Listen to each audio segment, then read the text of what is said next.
My name is Eleanor Whitman, and at 62, I've learned that life has a way of quietly erasing you if you let it. For most of my marriage, I existed in the background, the woman who planned, cooked, cleaned, and smiled, while everyone else enjoyed the fruits of my labor. I prided myself on being dependable, on making our family gatherings seamless, but lately I'd begun to wonder whether my reliability had become a trap. It was 2:07 a.m. when my phone buzzed insistently on the nightstand. I blinked awake, squinting at the glowing screen. Sophia, my daughter 36, and as demanding as she was ambitious, had sent a message that made my heart seize. Mom, start cooking for 35 people tomorrow. Full menu attached. Be ready by 2 p.m. I sat upright, clutching the phone with trembling hands. 35 people. 35. The number alone was staggering, but the thought of preparing everything turkey, ham, sides, desserts by mid-afternoon made my chest tighten.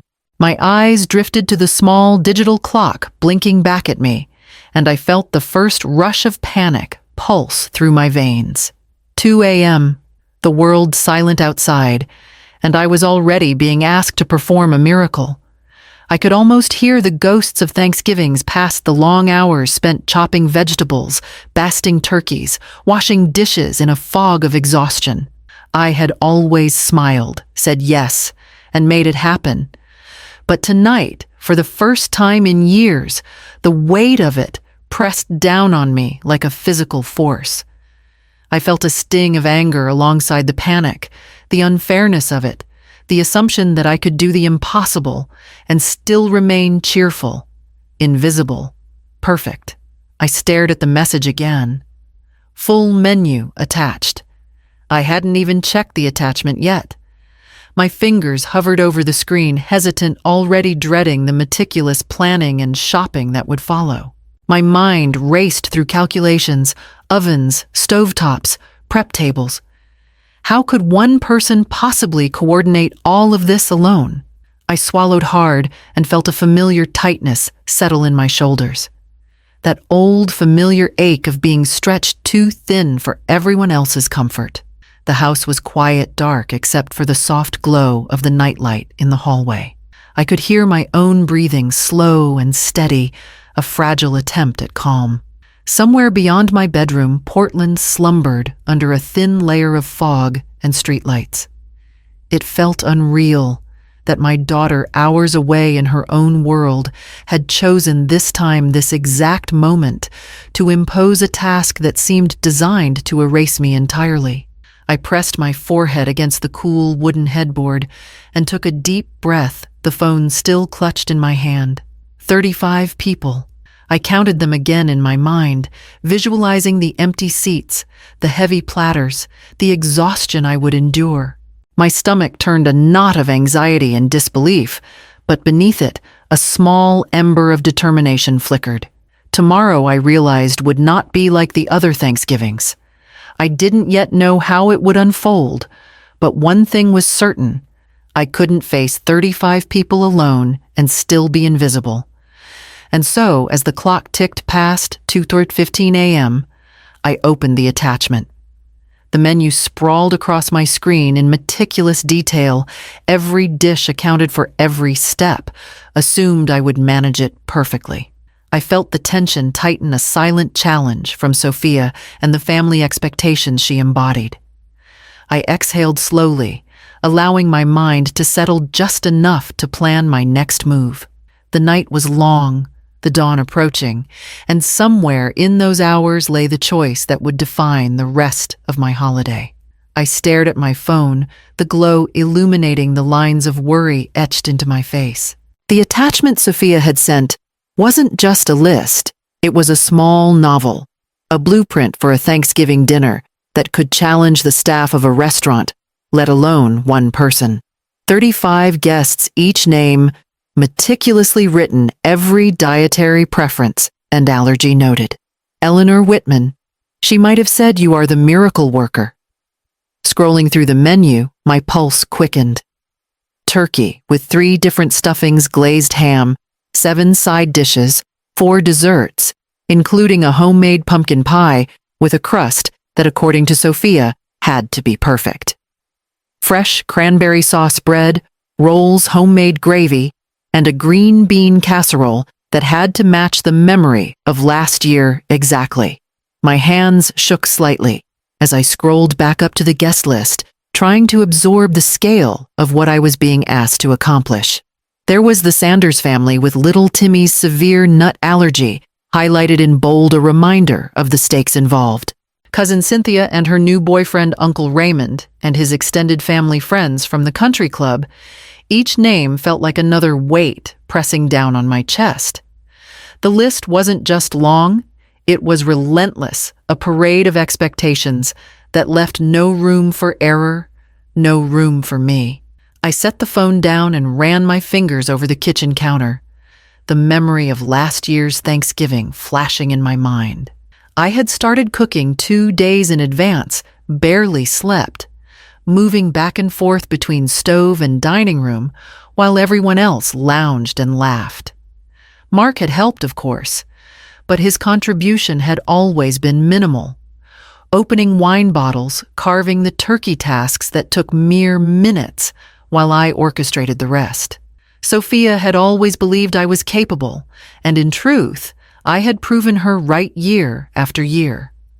I could plan shop chop bake and present with an efficiency that seemed effortless. But tonight, at this quiet hour, the truth pressed against me. 35 people, 35 meals, and only one pair of hands, only one. Eleanor. I imagined the ovens running simultaneously. The stovetop crowded with pots and pans, my hands raw from hours of stirring, chopping, and lifting. The thought made my stomach twist.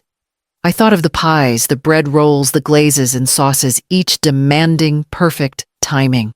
The impossible logistics played out in my mind, a frantic map of cooking zones, timers, and temperature adjustments. I realized that even if I began at dawn, I would not finish in time for the 2 p.m. arrival Sophia expected. My chest tightened, and I felt that familiar mix of exhaustion and disbelief that had accompanied countless family holidays before this one. I had always said yes, always found a way, always smoothed over their expectations with a smile. But now, the question I hadn't asked myself in years surfaced: what if I didn't? I leaned back in the chair, my hands still gripping the edge of the counter, and let out a long breath. The kitchen was dark, quiet, and too small for what lay ahead. Outside, Portland slept under the soft glow of streetlights, unaware of the battle quietly brewing in a suburban home. I imagined Sophia perfectly awake in her own apartment, confident that her mother would manage this for her just as I had every year. The sheer scale of it made my head spin. 35 people, 4 desserts, 7 sides, multiple main courses, and a kitchen designed for a family of 4. My heart pounded with frustration, exhaustion, and something deeper, a dawning realization that I had spent decades becoming indispensable, yet invisible. My time, my energy, my limits had been assumed away as if I were a machine capable of producing perfection on demand. I closed my eyes for a moment, letting the weight of it settle. The task was monumental, nearly impossible, and yet here it was laid out in front of me, a challenge disguised as expectation. And somewhere in that fear and tension, a quiet ember of determination began to glow. I would figure out the logistics, I told myself. Somehow I would face it. But first I needed to absorb the scale of what was before me, to let the reality sink in fully. Tomorrow would not be like any other Thanksgiving.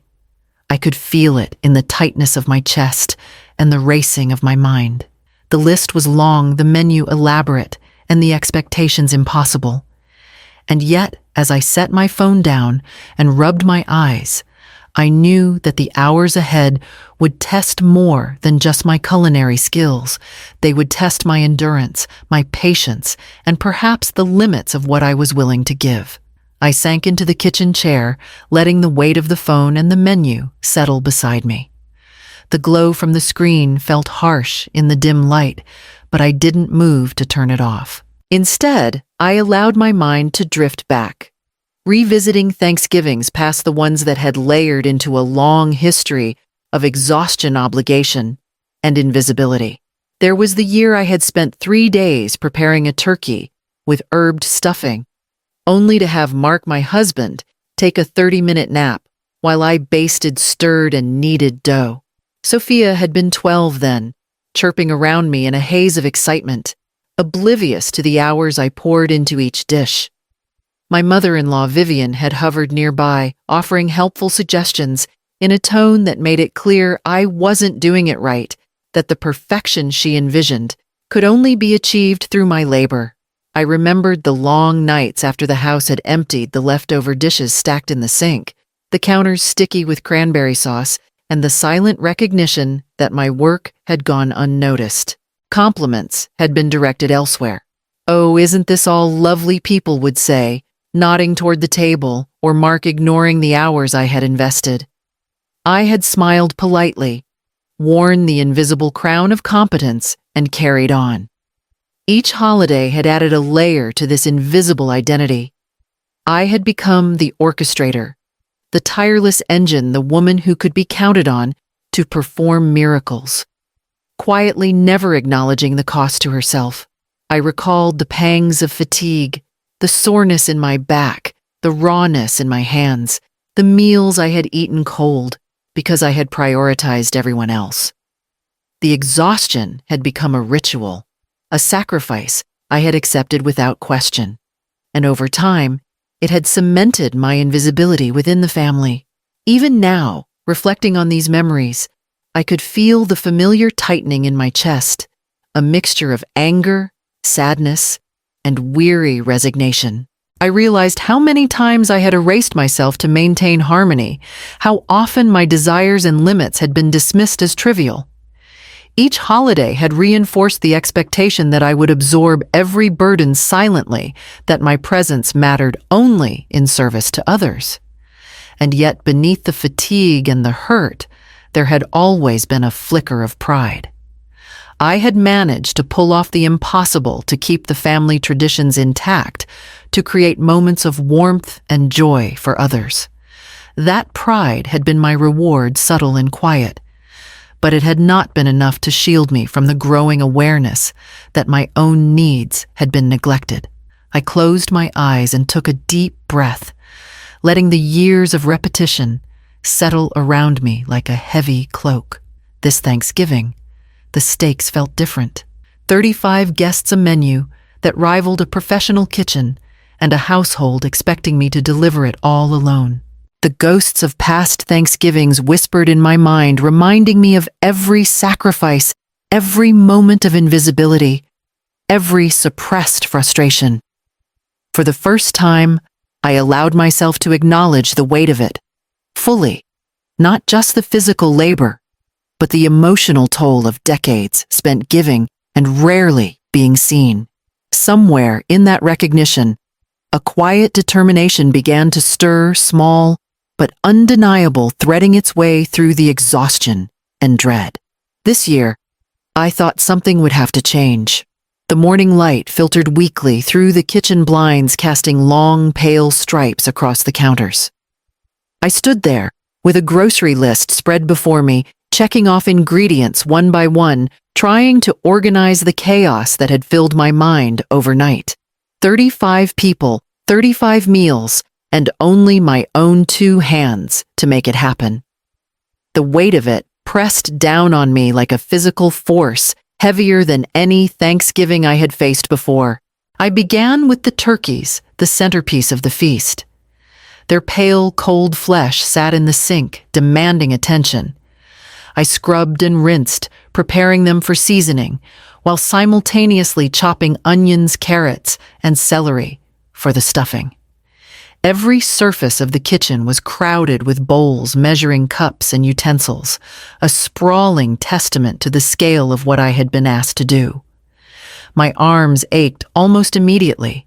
My back protested as I leaned over the counters, but I pushed through, counting on the rhythm of years spent performing the impossible. The oven became a battlefield. One turkey and then the second, then the third, each requiring precise timing, careful basting, and constant vigilance. I moved between stovetop and oven stirring sauces, boiling vegetables, kneading dough for rolls. Each task was a small battle against exhaustion, each dish a reminder that I was alone. The silence of the house was deafening except for the soft hum of the refrigerator and the occasional clatter of utensils. I paused briefly to glance at the clock. Hours had already passed, yet there was so much left to do. The side dishes loomed like mountains: green bean casseroles, mashed potatoes, sweet potato gratin, cranberry sauce, and several salads that had to be fresh and perfectly dressed. Desserts required careful preparation, pies, cakes, and tarts that demanded both precision and timing. One misstep, and the entire balance of the feast could falter. Mark wandered into the kitchen at some point, coffee in hand, his presence more a distraction than a help. "Looks like you're really going all out this year," he said, surveying the mess with an absent-minded nod. I barely acknowledged him, my attention locked on the swirling chaos before me. He would carve the turkeys and open the wine bottles later. I knew tasks requiring minutes while I worked hours, but I didn't have time to consider the inequity. Not now. The ingredients multiplied on the counters as if by magic. Bowls of chopped vegetables, plates of raw dough, trays of spices and herbs crowded every flat surface. I moved with mechanical precision, stirring, kneading, seasoning, tasting, adjusting. My hands were raw from constant scrubbing, my shoulders stiff, but I continued, driven by the quiet insistence that this must be done. Every sound, every movement reminded me of my role, the expectation that I could deliver perfection alone. Time blurred. I lost track of minutes and hours, moving from task to task, from oven to stove, from counter to sink. The scale of the work was overwhelming, but stopping was not an option. The guests' expectations, the menu, and the legacy of years of invisible labor demanded completion. In the midst of it all, a small voice inside me reminded me I had always managed before, but something in the weight of 35 people and the realization that no one would notice my exhaustion felt different. By mid-morning, I stood over the kitchen island, surveying the progress. The house was silent except for the steady rhythm of my own labor. I was drowning in preparation, yet I could not stop. Each dish, each detail, was both a testament to my skill and a reminder of the enormity of the sacrifice expected of me. I had barely set down the third mixing bowl when my phone buzzed again. It was another message from Sophia, though this one carried a new edge of urgency. "Mom, Timmy Sanders has a severe nut allergy. Make sure none of the dishes contain nuts. Also, his grandmother prefers the sweet potato casserole baked just right, not like last year." I dropped the phone onto the counter, my heart sinking further. The guest list had already been overwhelming, but now every dish carried a potential hazard, a minefield of details I hadn't anticipated. I walked over to the pantry, scanning labels for hidden ingredients. Almonds, pecans, even traces in pre-packaged mixes. The sweet potato casserole, which had been sitting patiently on the counter, now needed a complete overhaul. I had to remake 3 dishes from scratch each, with precise attention to allergy-safe ingredients. My hands trembled as I measured, chopped, and adjusted, the weight of responsibility pressing down harder with each movement. Mark wandered past in his slippers, stretching coffee in hand. "Do you need anything?" he asked casually, still half asleep. I shook my head, forcing a polite smile, because I knew the help he offered would be minimal. Stirring a pot, opening wine bottles, or carving a turkey, when the real labor had been done. "I'm fine," I said softly, already returning to the chopping board. My words felt hollow, a routine I had perfected over years of invisible work. Sophia's messages kept coming, each adding a small demand that compounded into a mountain. "Make sure the cranberry sauce is fresh," one text read.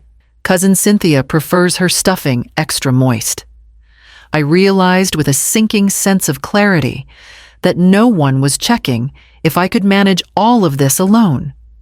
I had been trained to anticipate, to absorb every detail, every expectation without complaint. And now the impossible had become normal. I paused at the sink, scrubbing my hands raw from constant washing. Steam rose from a pot of boiling vegetables curling around my tired arms. My back ached. My shoulders screamed and my mind raced with timing calculations. Which oven should the pies go into, how long to rest the turkeys, how to prevent cross-contamination with nuts. Every step required precision, yet the margin for error had vanished. The messages and reminders were relentless, a constant echo that my labor was expected and invisible. The more I followed their instructions, the more I realized that this wasn't help, it was exploitation. The family assumed I would absorb every demand, anticipate every need, and still produce perfection. No acknowledgement of my fatigue, no offer of true assistance, no recognition of the hours I had already sacrificed. I leaned against the counter for a moment, breathing deeply, trying to steady my racing thoughts. The kitchen was a controlled chaos of ingredients, utensils, and half-prepared dishes. But the real challenge wasn't the cooking. It was the realization that I had become a resource to be drawn on endlessly, a human tool for the family's comfort and satisfaction. The pressure wasn't just physical, it was emotional, a subtle but unrelenting erosion of my autonomy. I wiped my hands on a dish towel and glanced at the wall clock. Time was slipping past, yet the mountain of tasks grew taller with every message and every request. I had reached a point where continuing in silence no longer felt acceptable. Somewhere deep inside, a small ember of defiance flickered, though I wasn't yet ready to act on it. The morning stretched endlessly, the demands multiplying, and with each new requirement, I felt my exhaustion deepen, but also the undeniable clarity that this pattern could not continue. By late morning, the kitchen had become a landscape of chaos, a battlefield strewn with ingredients bowls and half-prepared dishes.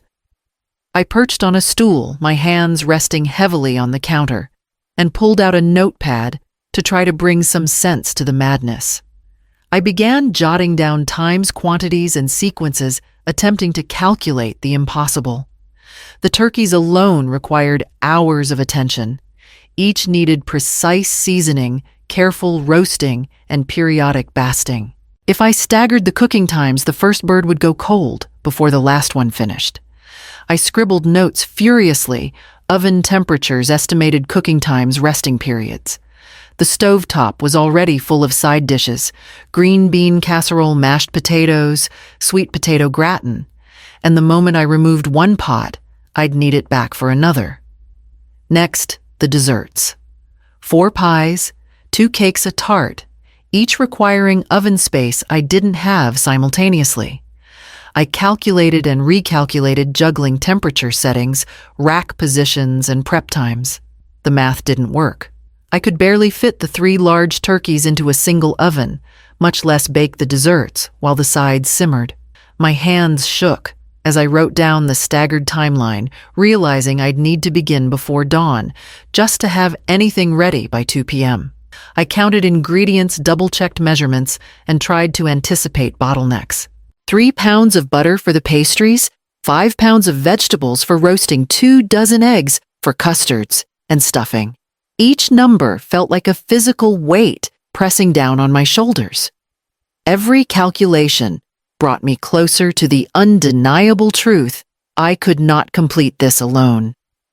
I thought of Mark walking past the kitchen again, yawning, sipping coffee, unaware of the precise choreography required to pull this off. He could carve a turkey and open wine bottles, but that was it. The rest, everything that made the feast possible, rested entirely on me.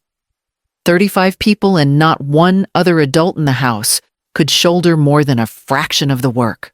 I leaned back, letting out a long, shaky breath. My mind replayed every Thanksgiving I had orchestrated, every year I had silently absorbed responsibility and stress while being praised only when the table looked perfect. I had become indispensable, yes, but in a way that left no space for my own limits. The realization was suffocating. I sketched a timeline across the page, hour by hour prep at 4 a.m. turkey, in by 6 sides, simmering at 7 desserts, staged by 10. Each line a reminder that there was simply not enough time in a day. I crossed out portions, repeatedly attempting impossible adjustments, but every new calculation collapsed under the weight of logistics. It wasn't just the physical work, it was the emotional burden. Each dish represented an expectation from Sophia and the extended family, an invisible standard I had been conditioned to meet.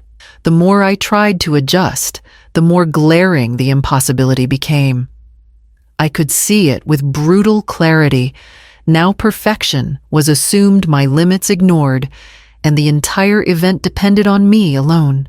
I closed my eyes for a moment and pressed my forehead to the cool countertop, feeling the pulse of anxiety mixed with a rising surge of defiance. I had done the impossible before, yes, but 35 guests, a multi-course menu, last-minute allergy adjustments. This was beyond even my years of endurance. Something had to give. My hands tightened into fists. I could keep moving, keep calculating, keep chopping and stirring. But I knew deep down that completing this alone was a lie I had been telling myself. The notepad lay before me, a web of numbers and notes that made one thing painfully clear. No amount of skill, no amount of preparation could bridge the gap between expectation and reality. The task was impossible. And yet that realization sparked the faintest glimmer of possibility, an awareness that perhaps the only way forward was to redefine what I was willing to do and for whom. The kitchen clock ticked relentlessly as I scrubbed yet another pan, my muscles screaming in protest, my mind a whirlwind of calculations and timing. 35 people, 4 desserts, 7 sides, and 3 turkeys. It was a physical impossibility, but the emotional weight pressed heavier than any oven or pot. I leaned against the counter for a moment, wiping my hands on a dish towel, and let myself breathe. That's when it came. The thought so foreign, it made my stomach lurch. What if I didn't do this? I imagined stepping away, leaving the kitchen behind, leaving the counters crowded with half-prepared dishes, the turkeys unseasoned, the desserts unbaked. I pictured Sophia's text messages unanswered, Mark wandering into the empty kitchen, confusion spreading across his face. For the first time, I saw myself as a person with desires and limits, not just an invisible hand moving through their holidays. The idea grew bolder in my mind. I pictured a quiet car ride out of Portland, the roads empty in the early morning, a suitcase with clothes I hadn't worn in months tucked safely in the back. I imagined feeling the wind on my face as I drove past the familiar streets, the thought of distance stretching between me and the demands that had weighed on me for decades. I could see it clearly, a hotel room or a small cabin by the coast, a place where no one expected me to cook clean or cater to their convenience. Somewhere, I could sit quietly with a cup of coffee, not racing against timers or juggling trays. Somewhere, I could just be Eleanor Whitman, not the woman everyone relied on to make their lives easier. It wasn't just a fantasy. It was a revelation. Every year I had said yes, every year I had ignored my own needs, every holiday I had disappeared into the background, while others celebrated had conditioned me to believe my role was to serve endlessly. But now faced with the impossible menu and the impossible guest list, I felt a flicker of rebellion, a tiny spark that whispered it was okay to prioritize myself. I imagined the shock on their faces, the disbelief in Sophia's eyes, the bewilderment in Mark's, the subtle panic when the first guests arrived to an unprepared kitchen. I saw myself standing in the middle of it, not overwhelmed, not apologetic, but calm, finally acknowledging that my labor was not limitless, that my endurance had a boundary. A strange exhilaration rose within me. I had spent decades bending, accommodating, and erasing myself for their convenience. But in that moment, the thought of walking away carried a weighty freedom. It wasn't cowardice. It was recognition of my own humanity. It was the realization that self-respect might demand a radical act, something I had never dared before. I lingered there, leaning against the counter, my eyes scanning the crowded kitchen. The impossibility of the day ahead was no longer just a burden. It was a signal. Perhaps the only way to honor myself was to step outside the cycle entirely, to break the pattern, to reclaim a piece of myself that had long been ignored. The thought was terrifying, but also strangely thrilling, and I felt the first stirrings of clarity in the chaos. For the first time in years, I allowed myself to consider it fully leaving was not just an option. It might be the only way to be seen, to be valued, to finally respect my own limits. I sat at the kitchen table, the morning sun still weak and pale through the blinds, and opened my laptop. The glow of the screen illuminated the chaos around me, half-prepped vegetables, rolling pins, dusted with flour, and stacks of recipe notes scattered across the counter. My heart was still racing from the thought that had come to me hours earlier, the idea that I could leave. Now I was about to see if it was possible. I navigated to the airline website, my fingers hovering over the keyboard as I scanned options for flights to Hawaii. Departure times were early Thursday morning, just as I would have been starting the turkeys. My pulse quickened. The price was high, far beyond what Mark would usually approve for a spontaneous trip, but it was our money too. I reminded myself that I had contributed just as much to our finances over the years. This purchase was mine to make. I clicked through the options, feeling a strange mixture of fear and exhilaration. One ticket, one seat, one way to a small beach town on Maui. The thought of stepping onto that plane, leaving behind the ovens, the dishes, the expectations, and the endless family demands filled me with a thrill I hadn't felt in decades. I imagined the breeze off the Pacific, the warmth of the sun, the sound of waves instead of timers and boiling pots. I hesitated only for a moment, thinking of Mark asleep upstairs, trusting I would manage everything as usual. For years, I had been the one to orchestrate every detail, anticipating needs, fixing errors, and ensuring perfection. Now, for the first time, I was choosing myself instead of everyone else. My chest tightened as I filled in the passenger information, my fingers trembling slightly as I typed my name, my date of birth, and payment details. Just mine. Not Mark's, not Sophia's, just me. Confirmation. The screen displayed the flight number, gate, and departure time. 4:15 a.m., less than 24 hours from now. I sat back, staring at the details, feeling the weight of what I had done settle over me like a heavy but liberating blanket. I was actually going to leave. I was going to step outside the expectations that had defined me for decades. A small smile tugged at the corners of my mouth. The thought of Mark waking up to an empty kitchen, the turkeys untouched, the counters crowded with half-finished dishes, was both terrifying and exhilarating. I imagined Sophia's messages frantic and insistent, and I allowed myself the tiniest taste of satisfaction. I was finally putting myself first. I closed the laptop and stood running my hands over my face, feeling both exhaustion and energy in the same heartbeat. I began quietly packing a small suitcase with clothes I hadn't worn in months, swimsuits buried in drawers, a sundress tucked carefully on top.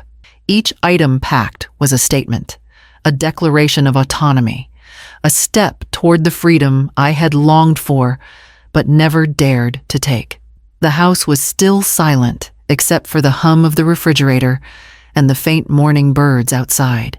I took one last look at the kitchen, at the sprawling evidence of the day ahead that I would no longer face. My lips curved into a small, private smile. For once, I was not invisible. For once, I was choosing me. The suitcase sat open on the bed, half packed with summer dresses, a few pairs of comfortable sandals, and the swimsuit I hadn't worn in months.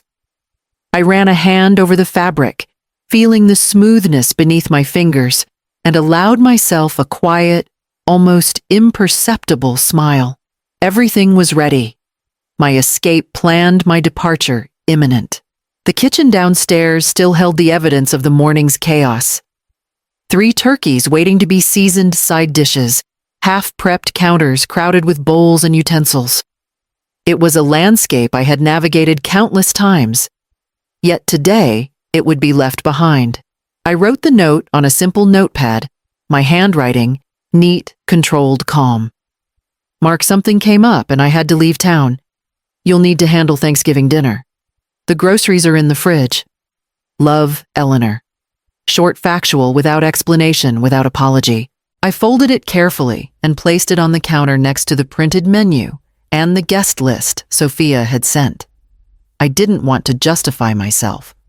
I didn't want to argue. For once, I was setting a boundary without debate, without guilt. The thought of how Mark would find it made my chest tighten, but I didn't waver. He had spent years assuming I could manage the impossible, stepping in only for the minutia that suited him. Sophia had relied on me without acknowledgement or concern for my limits. Today, the responsibility shifted. Today, I was invisible in their world by choice. I paused at the top of the stairs, glancing down into the quiet house. Portland still slept, the morning light weak and pale, washing the living room in soft gold. For a moment, I imagined the faces of the 35 guests who would arrive tomorrow, expecting a feast, expecting me. The thought made my stomach knot, a mixture of fear, liberation, and the tiniest thrill of defiance. They would face the reality I had endured for decades, and for once, they would feel the absence of my labor. I moved through the house with deliberate quiet, slipping on my coat and checking the door locks one last time. My keys hung in my hand, heavy with the weight of the decision I had made. I took the elevator down to the garage, my suitcase rolling smoothly behind me. The car waited, the engine silent, ready to carry me toward a freedom I had only imagined in fleeting moments of daydreams while scrubbing pots or stirring gravy. As I drove through the empty streets, the hum of tires against asphalt, the cool morning air brushing my face, I felt a strange clarity settle over me. Each turn of the wheel, each street I passed, reinforced the truth I had long ignored. I had rights limits and the capacity to protect myself. The house I left behind was a stage I had performed on for years. Now the performance ended, and the audience would find the truth in my absence.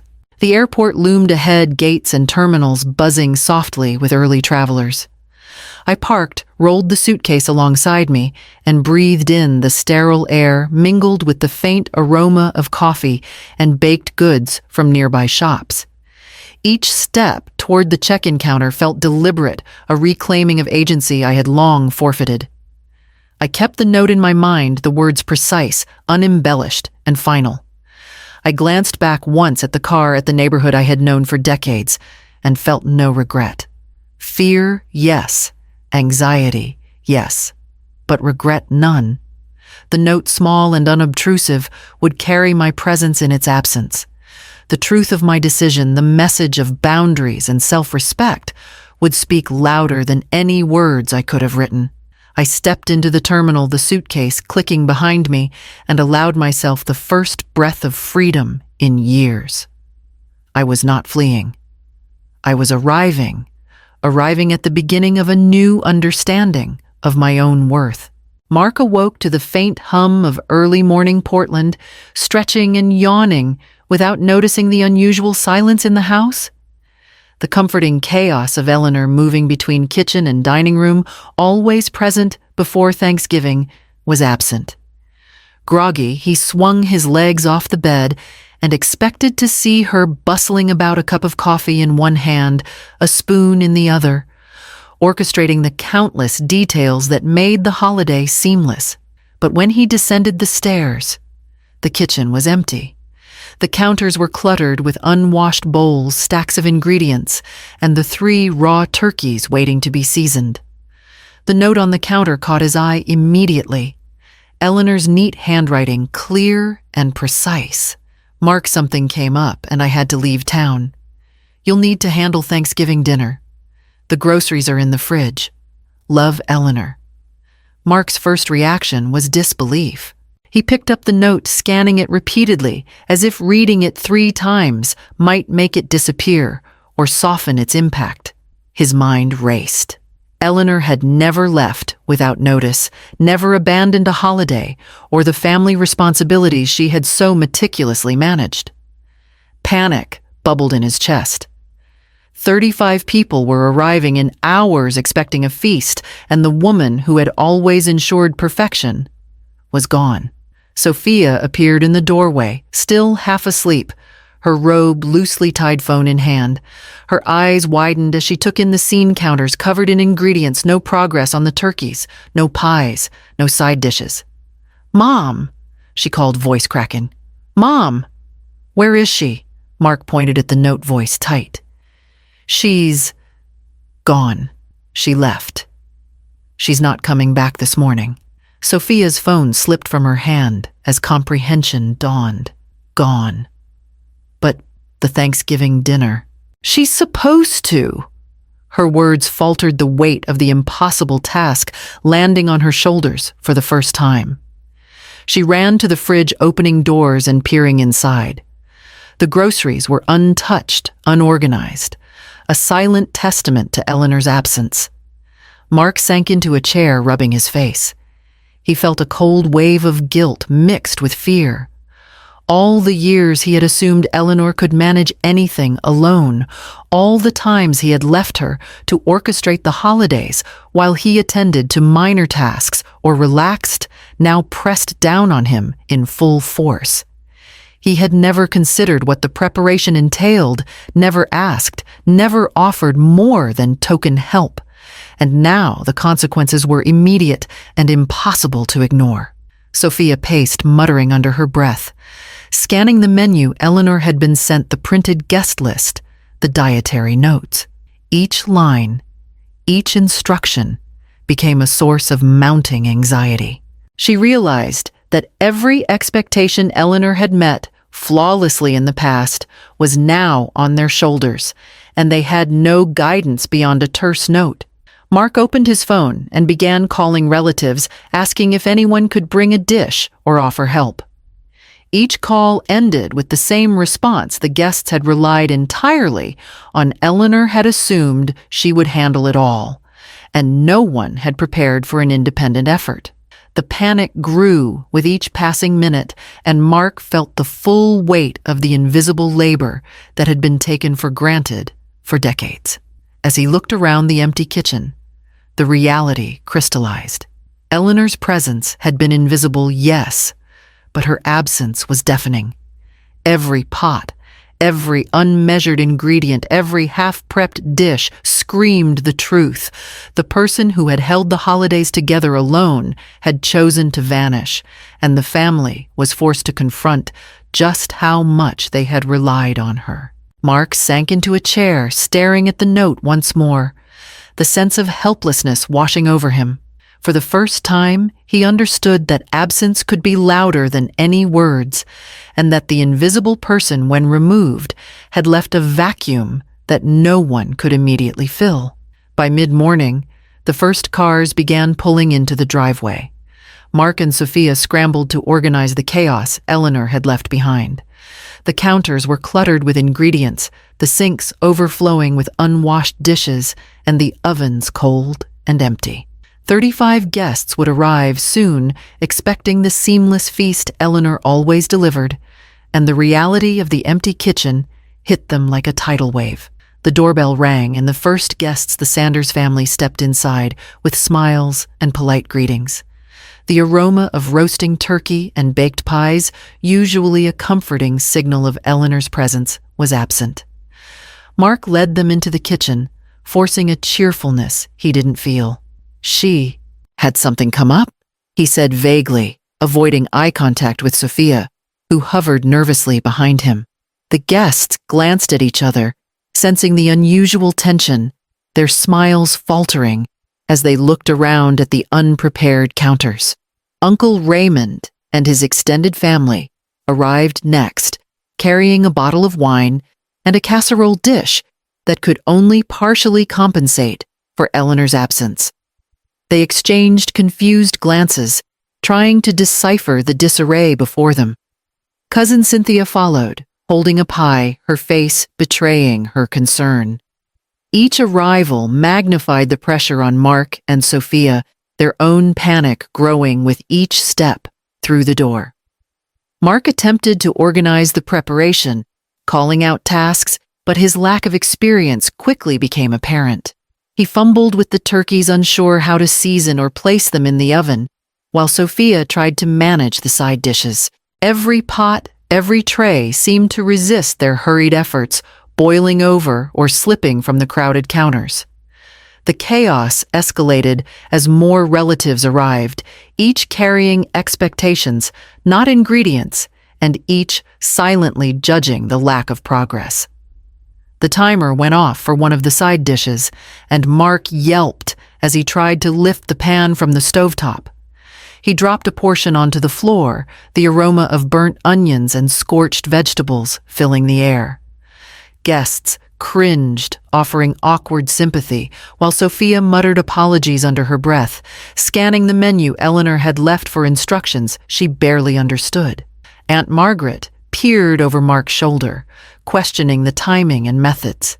"Isn't this supposed to be ready by now?" she asked sharply. Her voice carried the subtle weight of years of assumed perfection, the same expectations Eleanor had absorbed silently in the past. Mark's cheeks flushed with frustration, realizing that every compliment Eleanor had received over the years had been built on a foundation of unseen, tireless labor. Sophia attempted to salvage a dessert, consulting the recipe, while simultaneously trying to stir a side dish. Her hands shook, her stress palpable, and she realized with growing horror just how much Eleanor had done for the family every year. The pies required timing, the stuffing needed precise seasoning, and the sweet potato casserole had to be baked just right for little Timmy Sanders' safety. Each misstep heightened the tension, each burned or undercooked dish a reminder of the perfection Eleanor had always maintained. By noon, the kitchen was a whirlwind of activity and confusion. Guests hovered anxiously, trying to help where they could, but most contributions were sporadic, uncoordinated. The dining room table remained empty. The elaborate place settings Eleanor had prepared 2 days earlier, standing like silent monuments to the impossible standards she had met alone. Mark and Sophia glanced at each other, exhausted and overwhelmed, beginning to understand that Eleanor's labor had not just been skill and efficiency, it had been a Herculean effort, unnoticed and underappreciated for years. The realization settled over them both for decades. Eleanor had made the impossible look effortless, and now in her absence, the family faced the consequences of that invisible dedication. The kitchen, chaotic and unprepared, was a stark reflection of everything Eleanor had carried silently for them, and the weight of that labor finally became visible. Seated in a small cafe overlooking the gentle waves of Maui, I sipped my coffee and let the warmth of the cup seep into my hands. The ocean stretched endlessly before me, a horizon of freedom and quiet that contrasted sharply with the chaos I had left behind in Portland. For the first time in years, I could breathe without counting minutes, without worrying about ovens timers or the expectations of 35 guests. I allowed myself to feel the weight of everything I had carried, the silent labor, the constant adjustments, the invisible work that had gone unnoticed for decades. Memories rose unbidden. I remembered rushing through Thanksgiving dinners, balancing 7 side dishes, while ensuring the turkeys were roasted to perfection, timing each step to align with the smallest details, all while Mark and Sophia observed rather than participated. I had learned to anticipate needs, correct mistakes before anyone noticed, and absorb criticism without complaint. My own exhaustion had been invisible, my victories quietly claimed by others. I thought of the long hours I had spent shopping, chopping, kneading, and seasoning. The pies I had baked, the cranberry sauce, stirred, the bread rolls rolled and proofed. Each dish, each detail had been a testament to care and precision, yet the recognition had always been directed elsewhere. The compliments were there, yes, but the labor behind them, the hours of sacrifice, had remained my secret burden.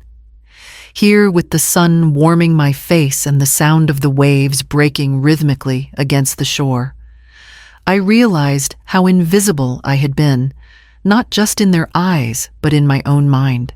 I had internalized the expectation that my needs, my time, my limits were secondary. My identity had become intertwined with service, and for decades I had measured my worth by the smooth operation of everyone else's holidays. Back in Portland, I imagined the scene unfolding. The kitchen was still a storm of confusion.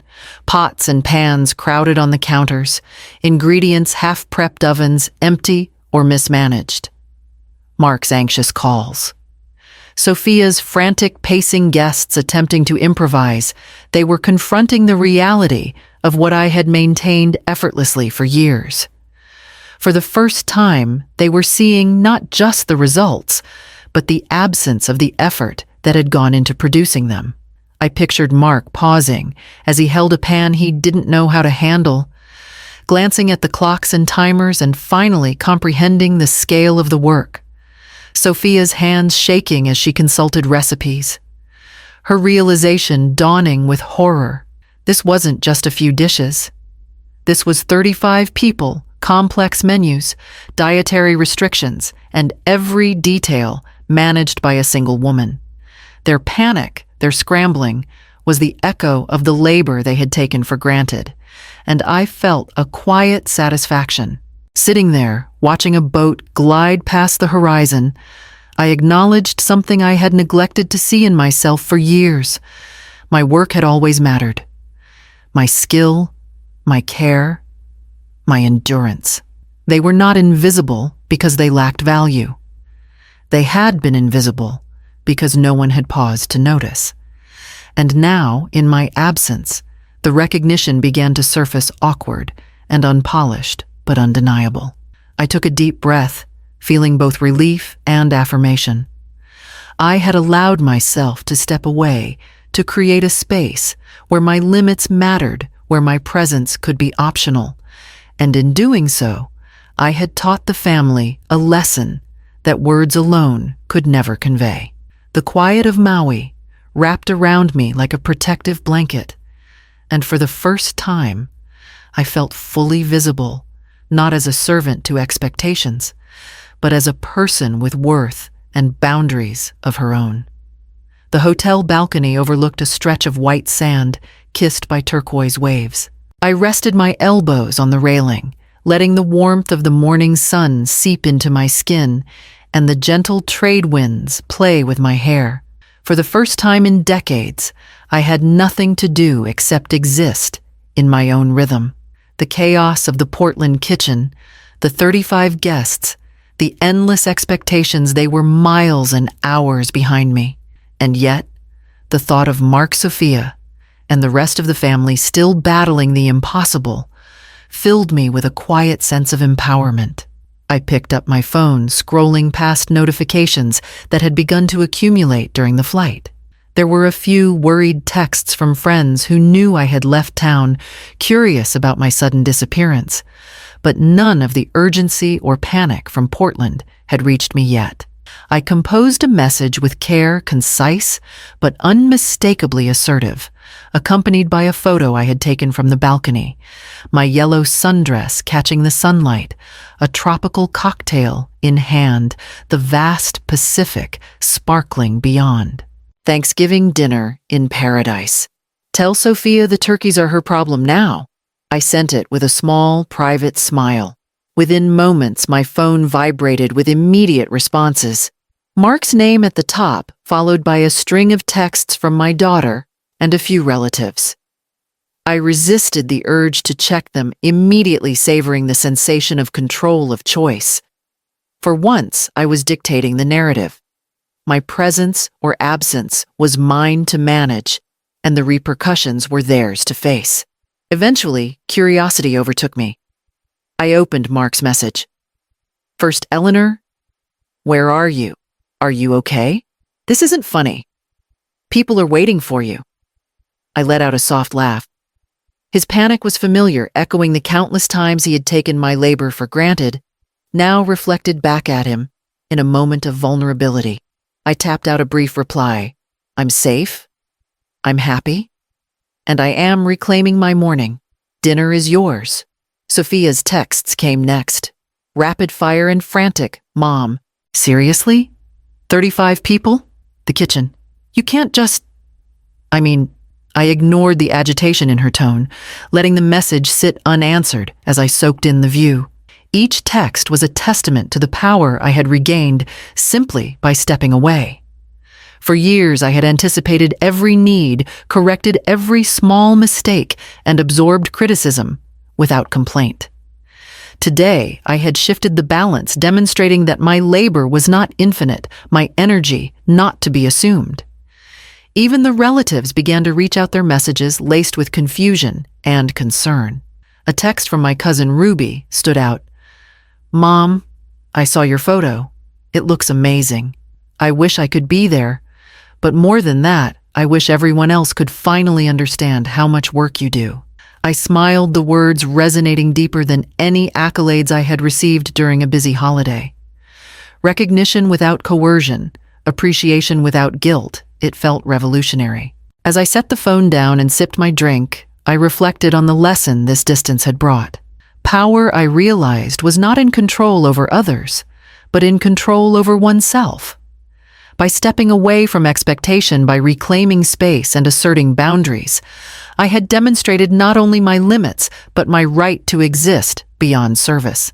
The family had been forced to confront the reality of what had been invisible for years, and I felt a deep, satisfying clarity in that knowledge. I took another photograph, the sun sparkling on the waves behind me, and sent it to Mark with a simple line. Enjoy your feast. I'll be here. No explanations, no apologies, just presence in my own life. The sensation was liberating, grounding, and exhilarating. I realized that autonomy and joy were not just desires, they were rights I had been denying myself. For the first time in decades, I was not just surviving the holiday, I was living it on my own terms. The plane touched down with the soft hum of the engines fading, and I felt a mixture of relief and anticipation. Portland welcomed me with its crisp air, familiar streets, and the faint smell of early winter. My suitcase rolled smoothly behind me as I approached the house, each step deliberate, steady, and purposeful. Inside the house was quiet, a stark contrast to the chaos I had left days before. I placed the suitcase down in the entryway and paused, taking a deep breath. Mark appeared, first drawn by the familiar sound of the door. His expression shifted from relief to confusion as he saw me standing there, composed, calm, and unmistakably in control. Eleanor, he said, his voice hesitant. You're back. But everything. He gestured vaguely toward the kitchen. I held up a hand, stopping him mid-sentence. Mark, we need to talk. My voice was calm but firm. I had rehearsed no lines, no apologies. Today, my words would carry the weight of years of being taken for granted. He nodded, sensing the seriousness in my tone, and stepped aside as I walked past him into the kitchen. Sophia appeared next, drawn by the tension, her eyes wide as she took in my expression. Mom, She started, but I raised a hand to silence her. No interruptions. This is important. I moved to the counter, picking up the note I had left behind earlier in the week. I placed it carefully on the countertop, letting my hands rest briefly on the edge. For years, I've managed everything for everyone I began. I've anticipated needs, fixed mistakes, and absorbed stress silently. I've said yes to impossible requests, and in doing so, I've been invisible. My labor has been taken for granted, my limits ignored. Mark swallowed, a shadow of guilt crossing his face, while Sophia's lips pressed together, her eyes searching mine for a sign of softness. There was none. This holiday, I continued, was the final straw. I left so that you could see what it's like when the person you depend on disappears. You've finally understood the scale of what I do, the effort I put in, and the exhaustion I endure for you and everyone else. I paused, letting the words settle. Mark's jaw tightened, and Sophia shifted uncomfortably. I am not here to punish anyone. I said, my voice steady. I am here to establish boundaries. Going forward, I will not be responsible for running the entire household for the sake of convenience or expectation. Large family gatherings require shared effort. My time, my energy, my health are not negotiable commodities. A long silence followed. Mark's eyes softened, reflecting understanding and dawning realization, while Sophia's expression flickered between shock and acceptance. Mom, I didn't realize, she began, but I held up my hand again. This is not about blame. It's about respect. It's about acknowledging that my contributions have value and that I have the right to say no when the demands exceed my limits. I am not a service provider. I am a partner, a mother, a person with needs. Mark exhaled slowly, the tension in his shoulders easing. I understand, he said quietly, his voice tentative but sincere. Sophia nodded as well, finally meeting my gaze without argument or defensiveness. For the first time in years, the air between us felt different. There was acknowledgement, a sense that the invisible work I had done for decades would no longer go unrecognized. I had demanded respect without hostility, without dramatics, and the boundaries I set were clear, firm, and unyielding. The morning sun poured through the windows as I set about organizing the kitchen, a sense of calm replacing the familiar tension that had haunted holidays past. Mark and Sophia hovered nearby, unsure where to start, but willing to follow my lead for the first time in years. I took a deep breath, feeling the clarity of purpose settle over me. This wasn't just about today, it was about the future, about ensuring that the labor and emotional weight of hosting no longer fell entirely on me. I gathered Mark and Sophia around the island, their expressions reflecting curiosity and apprehension. Before we start, I said, my voice measured and deliberate, there's something we need to discuss. From now on, any large family gatherings, Thanksgiving, Christmas, birthdays will require shared effort or the hiring of outside help. I will not be responsible for orchestrating everything alone. Mark blinked, taken aback, but didn't interrupt. Sophia shifted uneasily, glancing between us as if trying to gauge whether I was serious. I held their attention with steady eye contact, feeling the authority of long-suppressed honesty. For years, I have managed these events single-handedly, I continued. I've anticipated every need, corrected every small mistake, and absorbed stress silently. My labor has been invisible, my limits ignored. That ends now. Sophia's eyes widened slightly, and she finally spoke. But Thanksgiving, everyone expects. Expectations do not override boundaries. I interrupted gently, but firmly. If a gathering is important enough to be elaborate, it is important enough to require participation from those attending or to hire professionals who can handle the work. My time, my energy, my health are not negotiable. I am not a service provider. I am a mother, a partner, a person with limits. Mark exhaled the weight of my words, sinking in. You're right, he said slowly. I've taken for granted how much you do. I see it now. Sophia nodded, her lips pressed together, processing the scope of the truth she had overlooked for so long. I stepped closer to the counters, letting my gestures underscore the practicality of what I was saying. This isn't about punishment. It's about respect and sustainability. If we want traditions to continue, they cannot rely on one person's sacrifice. Shared responsibility ensures everyone enjoys the holiday and no one suffers needlessly. For the first time in years, I felt the room shift. The tension softened, replaced by understanding.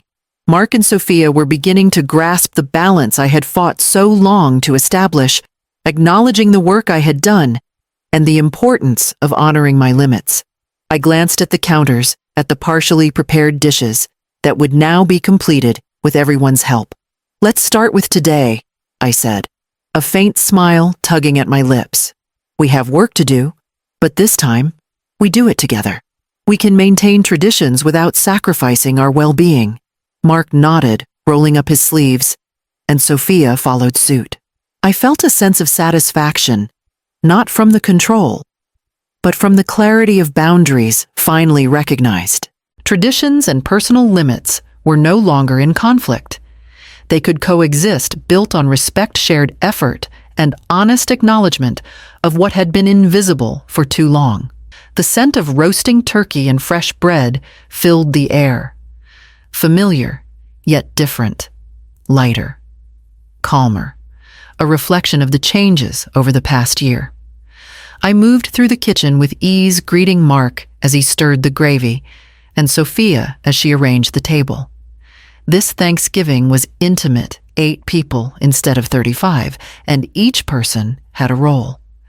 The difference was palpable, no one felt overwhelmed, and no one's labor went unnoticed. Mark looked up and smiled, a relaxed ease in his posture I hadn't seen in years. I can't believe how smooth this is, he said carefully, basting the turkey. I returned his smile, a quiet pride in the shared effort. For the first time, the holidays felt like a collaboration rather than a performance I was expected to carry alone. Sophia carried the side dishes to the table, her eyes bright with participation rather than anxiety. I'm glad we're doing this together, she said. And I nodded. The words reflected a change, not just in responsibilities, but in understanding. They had learned what it meant to contribute, to recognize the value of each effort, and to respect boundaries. The dining room was alive with quiet laughter and conversation, the table adorned simply but thoughtfully. Neighbors who had become like family joined, each bringing a dish, helping with setting the table and sharing the preparation. The atmosphere was warm, relaxed, and inclusive, a stark contrast to the overwhelming, chaotic gatherings of previous years. I took a moment to observe the room, the balance of voices and activity, and felt a deep sense of satisfaction. Mark carving the turkey while explaining the technique to a cousin, Sophia, sharing her newly perfected cranberry sauce recipe, and everyone contributing without complaint. It was Thanksgiving in a form I had never experienced before. The lessons of the past year had taken root. Boundaries had been set, respected, and reinforced through practice. Our family traditions had survived, not because one person had sacrificed themselves to maintain them, but because we had learned to work together, acknowledging each other's limits and strengths. I caught Mark's eye across the table, and he gave a small nod, an unspoken acknowledgement of the journey we had taken together. No guilt, no resentment, just mutual respect and understanding. Sophia laughed at a story told by one of the neighbors, and I felt a lightness that had been missing from holidays past. As we settled in to eat, I realized that this was the holiday I had longed for, manageable, collaborative, and joyful. Each contribution mattered, and no one carried the weight alone. The chaos of the past had been replaced by presence, balance, and appreciation. For the first time in decades, I was not invisible. I was present, honored, and fully engaged, not as a servant to tradition, but as a member of a family that now understood the value of shared responsibility. The final plate had been served, and the room was quiet with contented murmurs. I leaned back in my chair, taking a deep breath, and let the warmth of the kitchen and the faint sunlight washing through the windows settle around me. This Thanksgiving felt different, not just manageable, but truly shared. Every hand had contributed, every voice had mattered, and for the first time in decades, I felt fully present in the celebration. Mark reached over to squeeze my hand, his eyes reflecting gratitude and newfound understanding. "I can't believe how much easier and more joyful this feels," he said softly. I smiled, feeling the relief and pride of finally seeing our family function as a team rather than relying on invisible labor. His recognition wasn't just in words, it was in his attention, his respect, and his willingness to share responsibility. Sophia passed the cranberry sauce laughing as she recounted a mishap from her first attempt at making it last year. Her energy was genuine, her effort unforced. I realized that her understanding of what I had carried alone for years had deepened, and she now approached tradition with both creativity and care, not entitlement. The table was small, intimate, yet full of warmth. Neighbors who had joined felt included not as guests of convenience, but as participants in a shared moment. Conversations flowed, laughter echoed, and no one seemed exhausted or invisible. I caught snippets of stories, jokes, and compliments, feeling the balance I had longed for, not perfection for others, but fulfillment for everyone, including myself. I took a moment to glance around the kitchen, seeing the gleaming counters, the clean dishes, and the evidence of collaborative effort. This was the embodiment of recognition, not just being thanked, but being understood, valued, and respected.